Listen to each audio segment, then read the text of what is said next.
you can never predict how the audience are going to respond. I've played likable characters that I thought were likable that everyone hates, and vice versa. So it wasn't that was concerning me. It was more like how to justify some of her actions when they are just so unjustifiable. And I was really struggling with that for a long time. I did a lot of research into other actors who had played villains. It's not about the killing.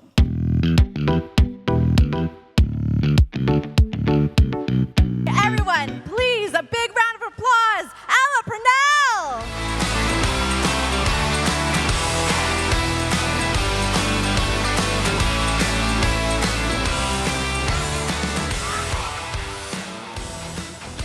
Hi, Ella. Hi, how's it going? Good, how are you? I'm good. I'm happy to be here and see so many people's faces. Look at you. Gorgeous, gorgeous, gorgeous. So we have a lot of fans here who know your portfolio of work, and I would like to start by talking about your newest project, which was Sweetpea. You guys need therapy. Yeah, Rhiannon. She is a complex character. What a complex character. I love that you love her. Honestly, I do too, but we're not supposed to, and I think that's what makes it so fun, isn't it? You kind of love to hate her and hate to love her kind of thing. Yeah. Well, can you maybe talk about how you approach that character? Because you're absolutely correct in that, like, the actions are bad, yes, but there is an emotion that can be connected with, correct? Yeah, there is. I mean, that's kind of the thing that drew me to the project in the first place, was being able to, I obviously love morally complex characters by now, but was the kind of creating someone that was so complex, that someone who, even though she is a serial killer and does bad things and we shouldn't root for her, obviously, you kind of do relate to her emotions and I suppose her motivations in a way. And when I first met Patrick Walters, who's one of our executive producers, he's the first person I met on the project. He sort of pitched it to me like Dexter meets Fleabag. He was like, we're gonna make this show about a female serial killer, but it's gonna be a comedy. I was like, already I'm in, or dark comedy, I think he said. And then we talked a lot about the differences between Dexter and Sweetpea. The main difference being that this is a young woman whose invisibility becomes her superpower. So as well as being this sort of dark comedy about murder, it's also this it's almost like a coming-of-age story. It's about finding your voice and standing up for yourself and forming your identity through that. And I thought that was actually, when you take away the murders, quite a sweet story. I like that. I like that it's not just like a straightforward, like, kind of dark drama about the serial killer. There is an element, like you're saying, like comedy or dark comedy. Can you talk about, as an actor, how you kind of went with the balance? Because, it could potentially be easy to lean on the side of, like, the drama side of it. But with the comedy, you definitely also want to hit on those points. Can you maybe talk about your approach to that? Yeah, definitely. I always love, I love a dark comedy. I'd say like almost everything I've done has an element of comedy to it. I mean, Fallout, for example, there's, big heavy themes about the apocalypse, but it's also funny. And I think that humans, and especially British people, I will say, we have this quite a dark sense of humor, and I think we often use humor as a coping mechanism, and I think it can help you move through grief, actually. We're quite a self-deprecating nation, and we kind of laugh about ourselves quite easily, and I think that you're going to cry harder if you've just laughed, and you're going to laugh harder if you've just cried. I think pacing-wise, that's how it goes in life. Like, you need to take a breath. You need to be able to laugh at yourself and sort of, I don't know, I guess cope with things as best you can. I think humor is a really healthy way to do that. That's my favorite genre to watch as well, so it's really fun to be able to be on the other side of that. Speaking of being on the other side, you were also on the other side of this project as well, because you were not just an actor, you were also a producer. Can you talk about stepping into that role on this project? It was amazing. I feel very, very lucky. I've always wanted to produce and direct and write, and always kept coming up with excuses as to why I wasn't going to do it. And then finally, the last couple of years I did. I went to film school, and I directed a couple shorts, and I've written some things, and I'd produced shorts, and I knew I wanted to do it on a larger scale, but I wanted to do it properly. I wanted to do it for a project that I really felt like I could contribute well. You know, I didn't just want like a vanity credit. Like I really wanted to connect with that project and connect with that character. So I was really kind of just waiting for the right thing. And then when I met Patrick, he mentioned they were looking for an actor to play Rhiannon, who might also be interested in taking on a producerial role. I think for them, it was very important. You know, Rhiannon's in every single scene. In order to kind of get the audience to empathize with her, you really need to view the world through her eyes. Like, you have to be in her head. So it's important to them to have somebody whose only job was Rhiannon, whose sole job was just making sure every line, every stage direction felt completely authentic. And that, I was like, I can do that. That I'm good at. I'm able to kind of like follow one through line. And also, you know, gain experience in areas that I hold my hands up and say, I don't know anything about budget. I don't know anything about, you know, location scouting. There's like loads of gaps in my knowledge. And so it was sort of like the right thing for both of us, very mutually beneficial. I can imagine being a producer as well as acting was very helpful because, you know, as you're saying, like there's so much to Rhiannon's character that as a producer, I can imagine that you actually got to sit with the project a lot longer because you were at the very starting stages. Can you maybe talk about, compared to other projects, you know, being on this one as early as you were compared to maybe when you would traditionally get a script when you were cast as a character and then you start working on it? Yeah, it was very helpful, actually. I was on the project probably about 8 months before we started filming, maybe 8 to 10 months. What is time? And when I signed on, we only had a pilot, which then obviously changed a million times. And by the time we started filming, we already had 4 episodes. And a lot of that was trying to map out, I guess, the really subtle sort of incremental changes in Rhiannon, how we knew where we wanted her to end up. We sort of wanted her to end up where the books begin, in a way, treating this almost like a prequel to the books. You know, they are very, very different. So we knew where we started, we knew where we ended, and we kind of need to figure out how to amp it up each episode just ever so slightly. So it was really great to be able to, I think actors really understand writing.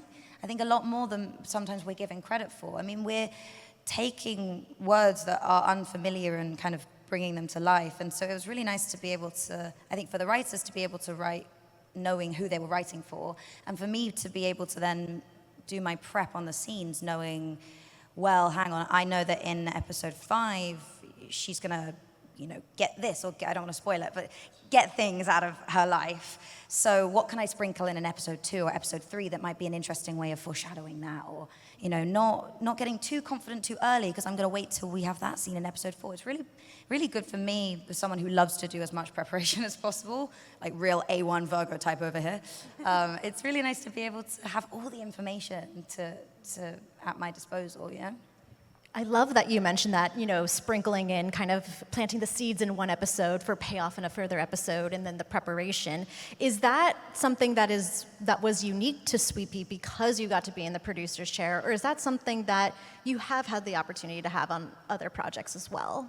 That's a really good question. I would say films are kind of like that. You know, with films, you know, you've got the whole script. You know what you're doing, and it tends to be a shorter shoot, and you, not always, but sometimes, most of the time, get more prep time, you get more rehearsals.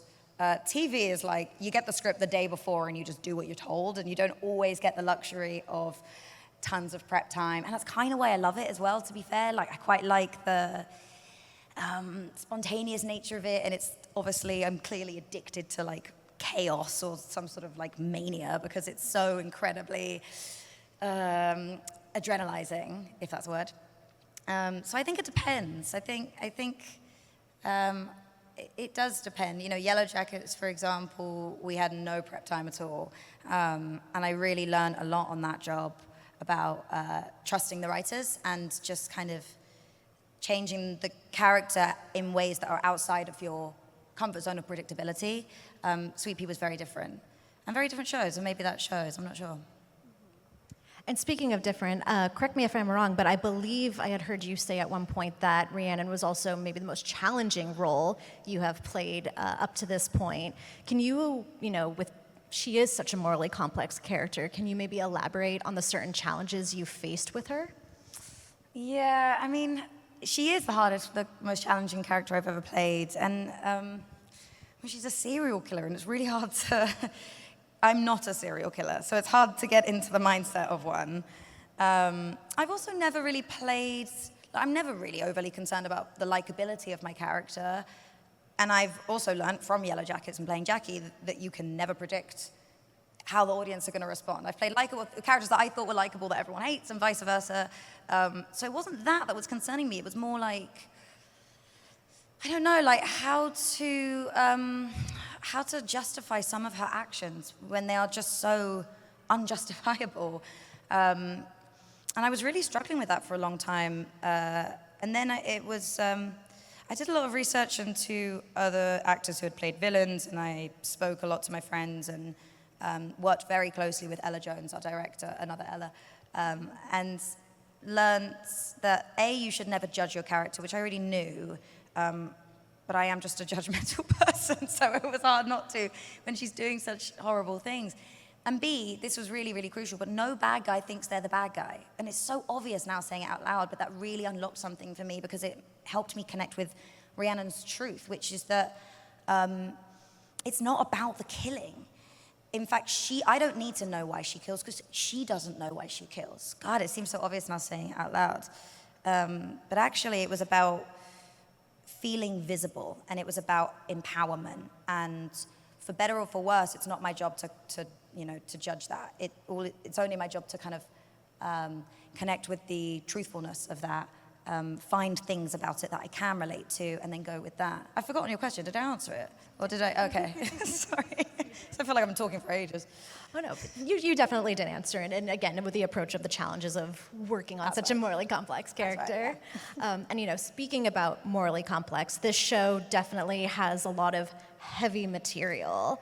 And so I'm curious, were there any resources on set or practices that you enforced or you did yourself to kind of shed the weight of the heavy material at the end of filming? Absolutely. It was something we were very aware of early on. I'm very conscious of my mental health and other people's mental health all the time. It's pretty much like the main concern for me, and I always do get concerned about the safety and well-being of our crew, just generally, just working the hours that they work. And then you add things like this, like very heavy topics that can be triggering. It was something that we all talked about very early on in pre-production, how we were going to support the crew and the cast, and what resources we had free therapy sessions for anybody that wanted them, anonymous ones, obviously, and other resources people could access. And also, I think, strangely, we got so close as a cast and crew. Like, truly, I don't think I've ever been so close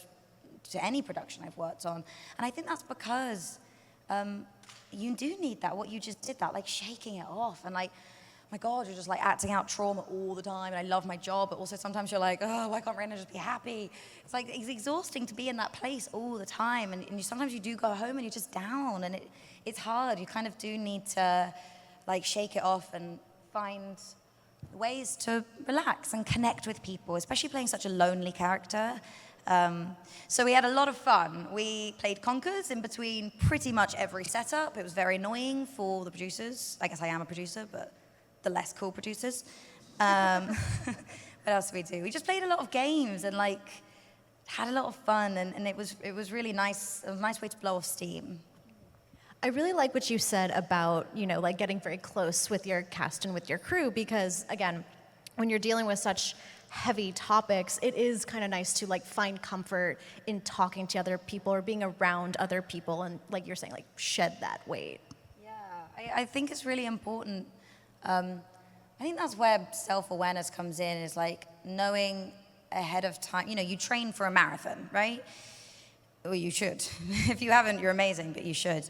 And it's kind of the same, I think, for shoots. If I'm going into a 6-month shoot where I'm playing someone who's going through a lot of grief or who is got a lot of like anger in her body and a lot of rage and resentment. Like I kind of want to know myself enough to know, okay, well, it's really important that I call a friend on my way home from work, or I don't isolate and I see friends on the weekends, even though I might be tired. And, what can I do that is like kind for myself and brings me back to me? I think having self-awareness is kind of the first step to looking after yourself and protecting yourself, not just in this industry, but for everyone all the time. And then what I wanted to ask, kind of wrapping up with Sweetpea, is, I have heard that, typically like with actors, like you'll go in, you'll record, and you'll kind of like the project will wrap, and then it eventually will come out. As a producer, did you get to be involved in like the post process as well and kind of see it coming together? Absolutely, I did. It was really, I actually wasn't as good as in the edit as I thought I'd be. I don't really have a problem watching myself because I think I've been doing this long enough to be able to separate them now. And also, now that actors do self-tapes, we watch ourselves all the time. It's not the same as when we used to just go in for auditions. So I don't really have an issue, but I couldn't give notes on the edit as objectively as I thought I could, because obviously I'm predominantly looking at my performance, because of course I am, because we're humans. And so I wasn't really able to be as objective as I could. I had no issue watching it.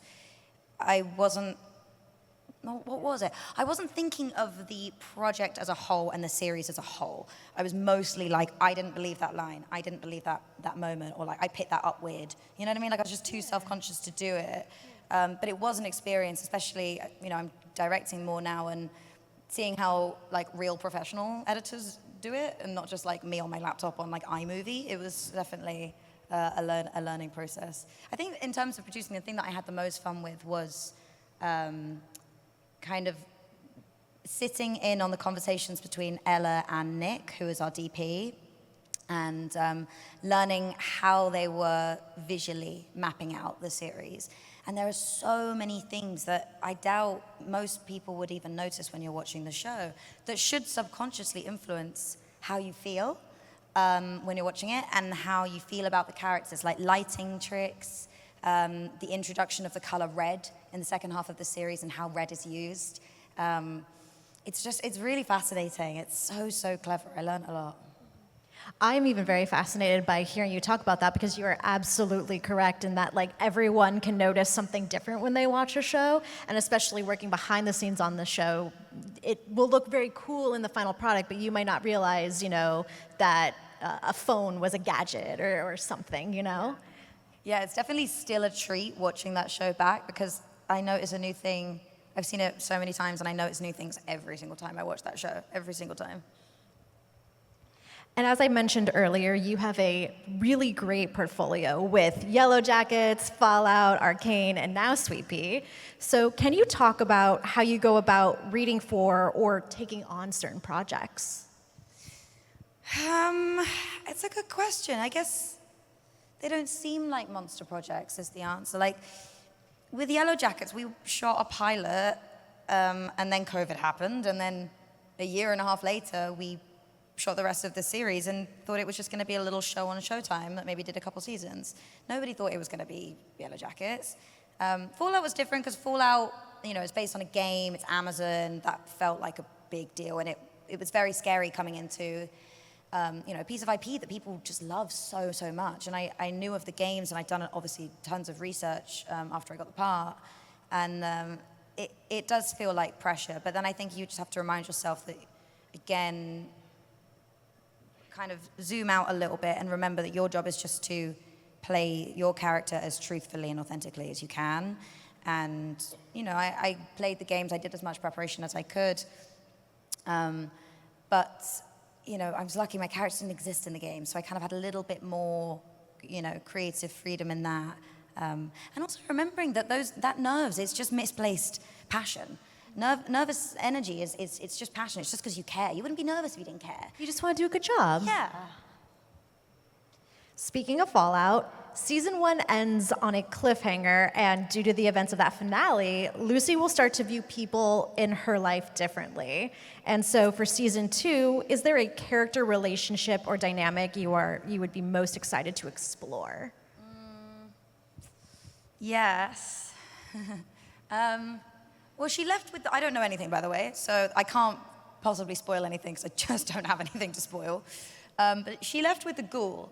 So I assume, I don't know, I'd be excited. They just seem like a very unlikely pairing. So I'm interested to see how that's going to go. Who's going to kill each other first is my main question.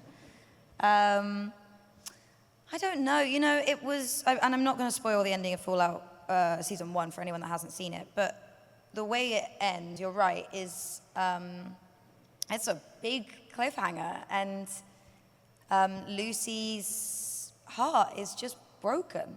And I think that she could go any which way. I really don't know what could happen. She could turn into a serial killer like Rhiannon. She could pick herself up and be okay. You know, I have no idea, and that's the wonderful thing about TV is this character is not just mine. This character belongs to so many people, and humans are so emotionally complex that any reaction is valid. You know what I mean? Does that make sense? So I don't know. I think that she's going to have to really figure out who she is outside of the ideals she was raised with. And Fallout is such a dynamic show, from the tech to the costumes to the set designs and even like the makeup and everything. Is there something that you would think we would find surprising about filming that maybe we don't see as easily on screen? Another good question. Number one, I'd say the Pit Boys were made with iPhones. But it was sort of like there was a contraption, and there was an iPhone sideways and a magnetized covering. But when I've told the story before, but when I gesture, because I gesture with my hands, the Pit Boy would just go flying across the room. So I've broken so many iPhones. That's one thing. Did they not like strap on like firmly? Well, it's just the magnet bit would undo. I really gesture. Just very strong. What else? I'd say almost everything is real and built up. Jonathan Nolan doesn't like to, sorry, that was like such a name drop. I was like, did you know I worked with Jonathan Nolan? Just kidding. He doesn't really like to do much CGI or green screen. Obviously, a lot of it has to be CGI, but all the vaults, you know, that set was built up. The Gulper, that was a real ginormous puppet that they made, and there was like just a man inside the puppet suit. And what else? The robot was real. Snip Snip, that was a real thing that was kind of floating in the air, being kind of held up at like this like forklift. So that was a really insane experience. Even the power armor was just a bloke called Adam in a robot outfit, and he's like 7 foot, 8 foot, and he just is there like eating his lunch in the power armor. It's just like the most bizarre experience ever, like truly. But one of a kind. It's like it will never ever be even comparable to anything else. It's such an insane experience. Now, I do have some fan questions specifically about Fallout. Okay. And I will be sprinkling out some fan questions throughout the rest of our conversation. So to anyone in the audience or to anyone watching who submitted questions, thank you very much. And so our first question comes from Katerina. Who is your favorite character in the Fallout series?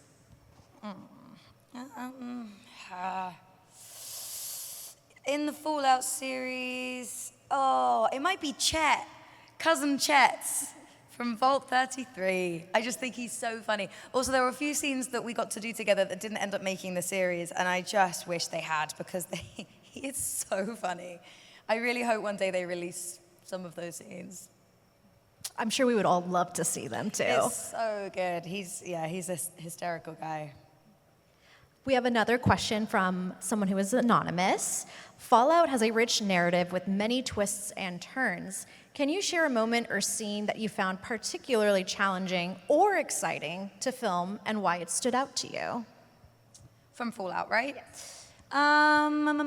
Yes. What is there? Oh, you know, I can't remember what episode it is. It's either 3 or 4, when the ghoul is using Lucy as bait.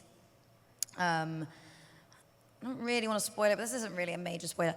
He's sort of dunking her into the water, and she's tied up and she can't move, and to use her as bait for this creature that lives in the water. I'm trying so hard not to ruin anything. But that was all me. I did that. It was crazy. I nearly drowned. But it was so fun. And I remember it was like 101 degree Fahrenheit. I don't know what that is in Celsius, but hot. And Walton, he's in he plays the ghoul, and he's like head to toe prosthetics, and he's wearing a shirt, a waistcoat, a jacket, a scarf, a hat. Actually, he wasn't wearing a scarf. I just made that up. But he's wearing lots of things, and he got all the prosthetics on, and he's so hot, poor guy. Gloves, so hot, and he's like literally sweating out of his eye holes. Not crying, he's sweating out of the prosthetic eye holes around his eyes. And he's just boiling hot, and I was just floating in the water, having a nice time. They got me like a little pool floaty, and I was just like out in the river like this. It's great. And then obviously when you watch the scene, it's like she's being straight up tortured. It was actually the loveliest day. Complete opposite. Yeah. And then Jess asks, because you've starred in Fallout as well as Arcane, are there any other video game adaptations you would be interested in doing? Here's the truth, and I feel guilty saying this, but I'm not a gamer, and I don't know how I've managed to land 2 video game adaptations that have both been good. I don't know how that's happened, but it has, and so I don't know the answer, really. I actually think I need to maybe stay away from video game adaptations now, because then I'm going to get typecast. I'm going to be the video game girl, and there's worse things to be known as, I suppose. I don't know. I'll take recommendations, though. What about the Sims one that Margot Robbie's doing? I'm going to go with that. That's my answer, final answer, locked it in, yeah. And speaking of Arcane, it's sadly coming to an end soon. And so can you tease what it was like closing out Jinx's journey and what fans can maybe expect from this final chapter? Yeah, it is sad that it's ending. I am going to miss playing Jinx a lot. I've been doing this for years.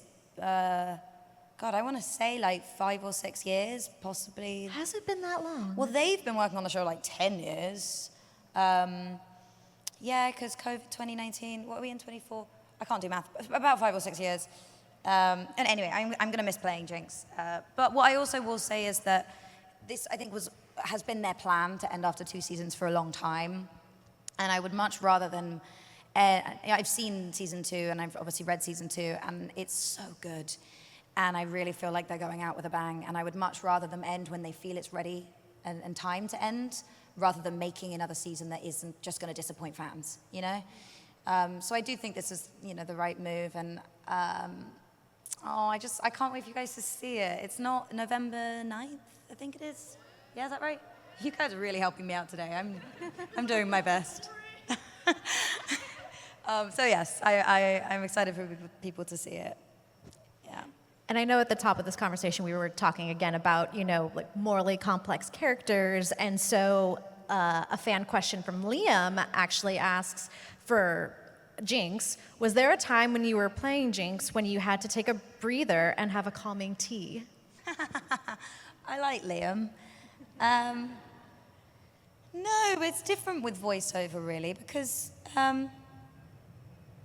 Sorry, the ADHD just got me. Hold for plane. Hold for the plane, please. No, it's different with voiceover because you're so... how do I describe it? It's not really... When you're acting in live action things, you're fully immersed in that character. You've got the costume and the hair, and you don't look like yourself, and you are interacting in this set with other actors, so you can really easily lose yourself. With voiceover, I'm usually in my pajamas and I don't put any makeup on, and I'm in a dark booth on my own. And you've got the directors or the producers or whoever you're working with, this far away from each other, and you're kind of doing it line by line. So you'd say the same line 3 to 5 times, and then when they've got it, they move on to the next line. So it's not the same as running a scene through. There might be moments where I need a break just because I have been screaming for an hour straight, and then I might need a calming tea. But I don't know, the emotion doesn't hit me in the same way it does with live action stuff. I don't know if that, sometimes it does. Sometimes it does, actually, now I'm remembering something that I won't spoil. We won't spoil. And so Jody asks, what was your favorite part about playing Jinx over the years? And to avoid spoils, we'll say season 1. So many. It's so sad now to be answering these questions, knowing it's nearly I know, done. I don't think we're ready. I'm certainly not ready. Sorry, my voice broke. I don't know, my favorite part. I just love how, yes, even though she kills people and is not necessarily like the hero of the show, she's got so many sweet qualities about her. She's childish and she's playful and she's silly and funny and God, she's unpredictable. And that's really fun. In a lot of ways, she does remind me of Lucy, actually. Obviously, they're so different. Lucy is just relentlessly optimistic, but they do have similar innocence about them, a similar childish quality about them. And I think I have that as myself, and I really like that, and I kind of always want to find that in my characters. And so you were talking about kind of, this other part of Jinx, and so Ben, on the other side of that, is asking, how is it voicing such a complex and disturbed character? Complex and disturbed is right. I won't fault you for that. Is it bad if I say fun? It is, it's fun. I mean, it's also different again because this character is even less your own because it's being painted by a studio in Paris and it's been written by 2 guys that have been working on the script for 7 to 10 years. You're very much sort of just lending your voice to something that is a collaboration. And that does change. The more you voice a character and the more seasons you do, that character does become a bit more your own and you're able to sort of contribute your own ideas and be like, this line doesn't really feel like Jinx. Can we change it? Or is there something more funny or more jinxy? And then it does become more of a collaboration, but it's really fun. I mean, obviously there's a lot of responsibility involved when you're talking about mental health and you're portraying a character that has, mental health issues and such complex emotions. But I also think, that responsibility, again, feeling the weight of that responsibility only comes because I care, and that's something that I really feel very passionate about. And I think as wild and sort of fun and silly and, unpredictable Jinx is, she's also incredibly vulnerable. I mean, she's gone through so much trauma, she really has, and she's got this fractured psyche, and she really wants to be better, I think. She really does. You see that in the finale of season 1, like she's not completely powderless, even by the ending. And I think that's what tugs on my heartstrings so much with Jinx is like, this isn't her fault, and all she does is blame herself. And that's really hard. So I think approaching it with empathy is definitely an important part of playing that character. I love that because it kind of ties into what the next fan question from Ava, which was going to be, is what do you think makes Jinx so redeemable as a character? And it's kind of like what you're saying, it's because she wants to be better. I think so, yeah. I also didn't expect people to respond to Jinx the way that they did. I mean, Jinx has really touched a lot of people, and it's so incredible to see. And that's why I love coming to Comic-Cons and meeting people and hearing people's stories about how people have related to Jinx or she's helped them in some way. And I think I don't know, why is it so much easier for us to empathize for other people than to empathize with ourselves? We all do it. We're all so hard on ourselves, and we blame ourselves for things that, aren't our fault. And one of the things my therapist said to me that I love and I go back to all the time is, you did the best you could with the tools you had at the time. And that could be anything. The tools could be the emotional intelligence you had when you were 6, or the level of vocabulary and understanding you had when you were 6. You just did the best you could in that moment. And I think that's all we can ever hope to. We're not perfect. We all make mistakes, and we all, have our issues. And I think just being compassionate to ourselves is the most crucial thing. And I don't know why so many people respond to Jinx the way that they do. I wish that there was less trauma in the world for people to, see so much of themselves in Jinx. But I'm glad that I can be a small part of that character. That is great advice, though. I'll definitely be holding on to good, that right? one, yeah. So, we are talking about Arcane and this being the end, and this very well may be the answer, but I still want to throw it out there for your past projects. Is there a character you've played that you were bummed to say goodbye to because there was more you wanted to explore? Jackie. Oh, Jackie. I do miss her. It's like, I've told this story again, but I'll do it again. But when I knew I was, guys, if you haven't seen Yellowjackets at this point, I can't help you. The spoilers are everywhere. I know, I'm just going to say it. I'm sorry.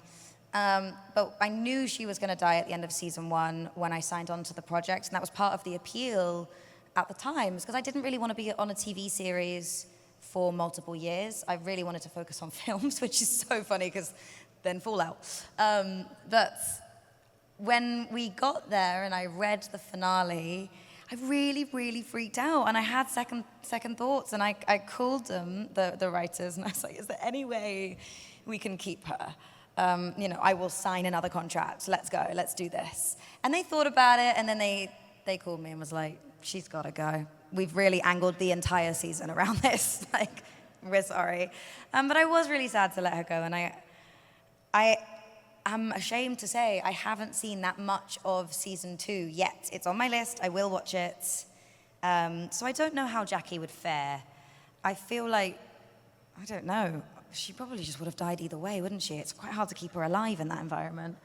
She doesn't help herself. I say that with love, but she doesn't. And at least you knew. You knew how much you were able to play with. Yeah. And that was another one that, like, you just can't ever predict. I mean, Jackie is like, I wouldn't say she's a likable character. She's a bit of a pain in the butt. And I got worried at a time that the audience were just gonna, like, just hate her, and no one was gonna care when she died. That was my genuine fear. And it was the opposite. I mean, people really responded to that character, and it's just taught me that I don't know anything, and I should just keep my mouth shut, because just do what I'm told. It was something. I want to touch upon something you mentioned, Ella, which was, a bit of hesitancy to sign on to Yellowjackets because it was a TV series and you wanted to focus or go into film. Is there a difference for you in terms of film and television, wanting to work on one versus the other? Yeah, I mean, I didn't hesitate with Yellowjackets because I knew it was one season. So for me, I was like, okay, a limited series, it's one shoot. But there are other TV shows that I've turned down because it's been a 7-year deal or an 11-year deal, and I just don't want. I love variety, and I get bored easily, and I like changing things up. And that's different on a show like Fallout because, God, no 2 days are the same. But I don't know. I can't. It's also why I can't do theater. I think I really need variety in my life. I'm quite addicted to that chaos, like I said. There is, at the moment, I want to focus more on films because I feel like it's just been a really long time since I've done one. I just did a film, actually, finished filming in Wales in July, called The Scurry. It's a horror comedy about killer squirrels. Yeah. No idea. It's going to be great, I think. Probably. But I loved it. And again, it's just a new thing for me because I have done, Arcane, Yellowjackets, Fallout. I've done a lot of TV recently. I'm sure I'm missing something. Yep, Sweetpea. See, I knew I was.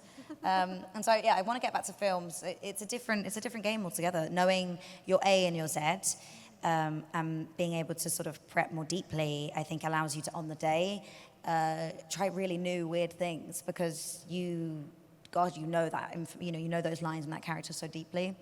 It's also shorter. It's a couple of months of filming versus 6 to 8 months of filming. So it's just a different kind of year. It's a different kind of lifestyle. Yeah. What I found very interesting about our conversation so far is you kind of naturally started connecting some of your characters, like with Jinx and Lucy and kind of how they share some similar characteristics. So for my next question, which of any 2 characters you've played do you think would have the most interesting first encounter or maybe even be friends? Ooh, that's a good question. I feel like Rhiannon and Jinx would be a terrifying combination. I really don't know how that would go. They could be friends or they could kill each other. I just don't know. It's like they both slightly unpredictable. I mean, Rhiannon doesn't like bullies.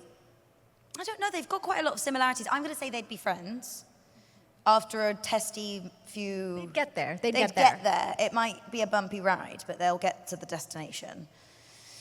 Who else? You know who just would not get along is Jinx and Lucy at all. Lucy's whole golden rule thing does not vibe with Jinx, I feel. I don't know. I'll have a think about it. I don't know. And going back to what you were saying about wanting variety in your projects, we have a fan question from Matthew who asks, if you had the opportunity, what horror franchise or what type of horror film would you like to star in? I'm not a horror person. I'm such a scaredy cat. I can't watch. I want my TV time to be a pleasant experience, and I don't want to be like anxious and biting my nails. And I really take on what I'm watching, and I get so stressed. And I need to like take a break and be like. So if I was going to do any kind of horror, it would be a not scary one. Maybe a thriller? Yeah, or like a funny one. Like on the Scary Movie, that's right. Yeah, I'd see that one. I did watch 10 minutes of one of the Scary Movies. It's not something to brag about. Maybe one of But those you've seen movies. it. Yes, some of it. Maybe that's what I'll watch this Halloween. It's not scary, right? Yeah, she laughed at me. So no, okay. Another fan question, what opportunities did the city of London offer you to pursue your acting career? And I really like this one as we are at MCM Comic Con in London. That's an interesting question. What did London offer me in terms of my acting career? Is that the like, question? what did it offer you to pursue your acting career? I guess like resources or like, what auditions you did here, or what did you pursue here in terms of acting? I mean, I'm from London. I'm born and raised in East London, and I lived here all my life. So I suppose everything, like it's how I came up, so to speak. It's such a stupid phrase, but it's true. My entry into acting was a weird one. I was a child actor. I liked singing when I was a kid, and I joined singing classes at Sylvia Young's Theatre School, if anybody knows it. And I just did Thursdays, and then they had an agency there, like a child agency there.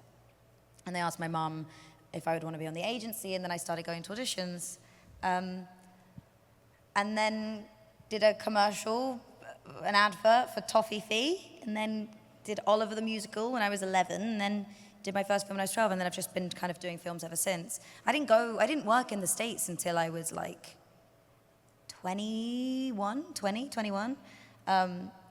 So I don't know, they're very different, the US and the UK, in terms of acting, my industry specifically. Here there's a greater emphasis on theatre. I never went to drama school. I know a lot of people do and have. It was never for me. I kind of, maybe because I didn't have much interest in theatre, and I knew I wanted to do film and TV, and that was my kind of going to be my primary bread and butter. But a lot of sort of that's sort of the expectation here is that you do go to drama school. If anybody that wants to be an actor, I'd say you don't have to. It's different from when I was a kid, and it was sort of like if you didn't go to Lambda or RADA, you'd never be on stage at the National. You'd never be. It's different now. People find success in all kinds of different ways. In the States, there's sort of less of an emphasis. The States is very, American dream. You work your way up and get where you're going with hard work and all of that. So I suppose, I don't know. London to me just feels like it's my identity. It's my whole heart. It's always surprising to me when people don't know that I'm British, because for me it feels like I'm so English. And I owe everything to my roots in that way, The next few questions I have from our fans are actually about characters, personalities, and kind of, your approach. And so Chris would like to ask, How do you approach working on different characters' personalities and emotions when you're playing them? And obviously, like, it varies between each role. It does. It varies on each role. I'd say like my approach to projects is always very methodical. I don't always, and I feel like a bad actor when I say this, but now I've made peace with it, but I don't always feel the emotions when I'm acting. Everybody has a different technique. Some people are method, some people go to a bad and scary place in their mind when they have to do bad and scary scenes, and some people are very technical and methodical, and I think I fall into that category where I really like to annotate my script a lot. I read it over and over and over and over again. I care a lot about the hair and the makeup and the costume. That's kind of the first thing I want to do is figure out what she looks like. Then based off what she looks like, I can figure out how she's going to hold herself, how her voice sounds. Accent is always really interesting to me. I guess I'm just fascinated by psychology and like building characters. I really would love to be a proper character actor where I transform a lot. And that, for me, is everything. It's the way you walk. It's the way you, like, hold a mug. I like to think that my characters would all hold mugs differently. And it's just really small details like that that I think makes them real. And when you're watching it, I want you to believe it, every single thing. I don't want you to ever be like, that feels like she's acting. That feels like she's pretending. I want you to really believe that person that we created is real. So it does depend. It depends on the character. Watching a lot of things that, you know, are good comps and references for the tone of the show or the film that you're in or the kind of character that you are. So Fallout, it was Ned Flanders and Leslie Knope and a bit of Ted Lasso thrown in there too. I watched a lot of Westerns because that was something Lucy did. She loved watching Westerns with her dad. Things like that. It really does depend on the project, so it's a hard question to answer, really. And maybe a bit similarly for this next question, our fan asks, how do you prepare when faced with a scene that asks for high energy or intense emotion, so like really going there? That's a good question. I do this really weird thing.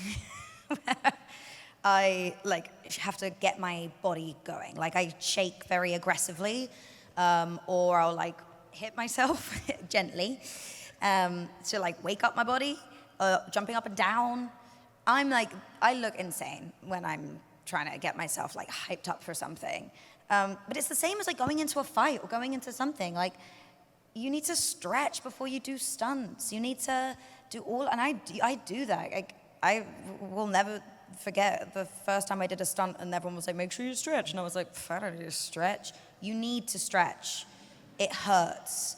Even because you're just doing the same like repetitive motion over and over again. Like you're gonna get whiplash, you're gonna hurt yourself. So it's the same thing. Like if you're doing a high energy scene, especially something like Fallout and there's a lot of like fighting and running. I feel like she's always running. And like stunt sequences, you really do need to kind of like hype yourself up and get yourself into that place, I think.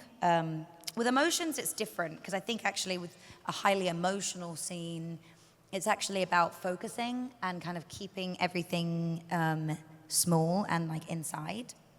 So music is a really big one that I use. I have a sad playlist when I need to be sad.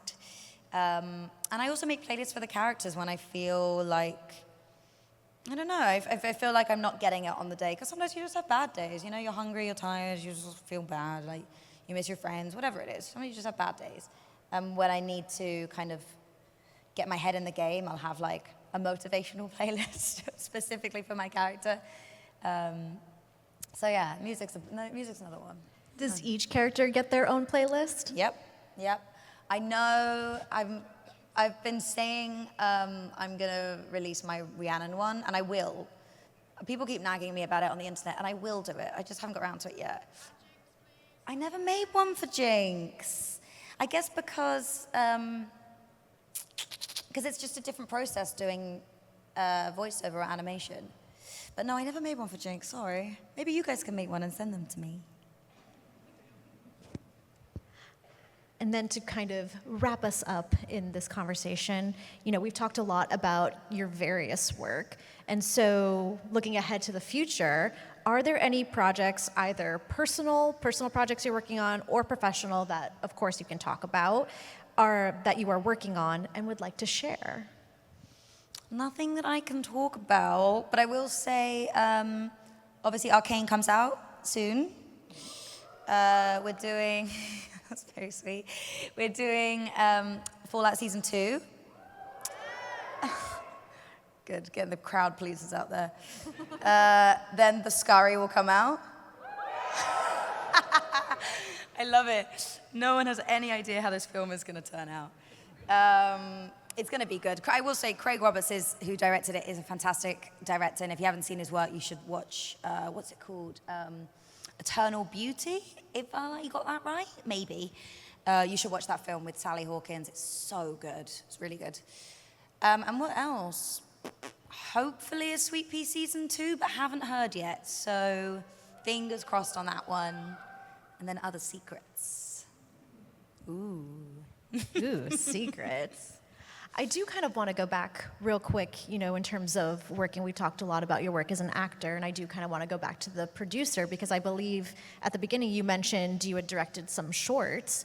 Is there other roles of production that you think you'd want to dive into a little bit more? I think I want to focus on directing. It's been a dream of mine for such a long time. And it took me a long time to have the courage to pursue it. Because I was just, it's really scary to try new things, and it's really scary to do things that you care about, because what if you're bad at it? Like, it's horrible. It's like a crushing fear. And that fear can be really, really paralyzing, and I think it kept me in the same place for such a long time. I don't know, and then one day I just was like, what am I doing? I could just direct. Look at that. And I did a film last year called Junk Mail. It's a short film. It's on YouTube. And it was amazing. It really felt like something that I felt so in line with. I don't know if that makes sense, but like, I'm so methodical, and the way I prep things is so methodical. And it was like, oh my God, I was like so born to do this. It makes so much sense. I love working with actors. I love making a shot look exactly how it is in my head, all of that. I love producing as well, but they're just different flavors. I don't know, I don't know if I would ever be in something that I direct. That seems really hard. People do it, and I don't know how they do it. But maybe, never say never. And then, in being on sets with other directors, is there anything that you've learned or observed that kind of helped you in this directorial debut?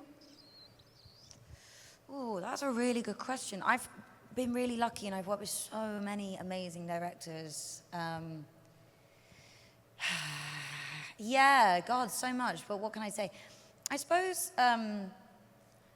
having grown up on sets, and particularly always being really close with the crew, I think because I grew up on sets where there wasn't a lot of other kids my age, I just spent a lot of time observing and a lot of time making friends with the crew. And so I suppose anything I make, my primary concern is making it a safe set, making sure there's enough resources available for people. Our industry can be very, very unhealthy. And I would like to do my part in making that better. So that's the first thing, is look after your people, advocate for your people. And I think then just so many other little tips and tricks, gosh, like lighting tips, editing tips, things like that all have kind of like mushed together in my brain a little bit. Ways to talk to actors, and ways to help actors as well. One thing I think is really important, and I think I learned this probably as an actor, but often actors are those really annoying people that are like, but why am I doing this? And like directors have to give you an answer, because the actor's concern is always valid. They are playing those characters, and quite often, they'll block your scene and say, and now you're gonna walk over there in the middle of the scene, and you're like, why? Why would I do that? Like, can I pick something up over there? Is there did someone fart over there and I want to get away from it? Like, give me a reason, because otherwise it just doesn't feel real, and it feels like blocking. And so many directors will just be like, I don't know, find a reason. And Tim Burton is the kindest, most generous, just talented man. I love his movies. I grew up loving his movies. And he would always, always find a reason. And I love that about him. because those small details, they really matter, and he sees that. Well, it sounds like there's a lot coming up for you in terms of acting, and there's a lot that you want to do, and I'm very excited to see what the future holds. I appreciate it. It was so nice to talk to you. It was so lovely talking to you. Thank you so much, Ella, for joining us today. Thank you, all of you, for joining us. And everyone, again, a big round of applause for Ella Purnell.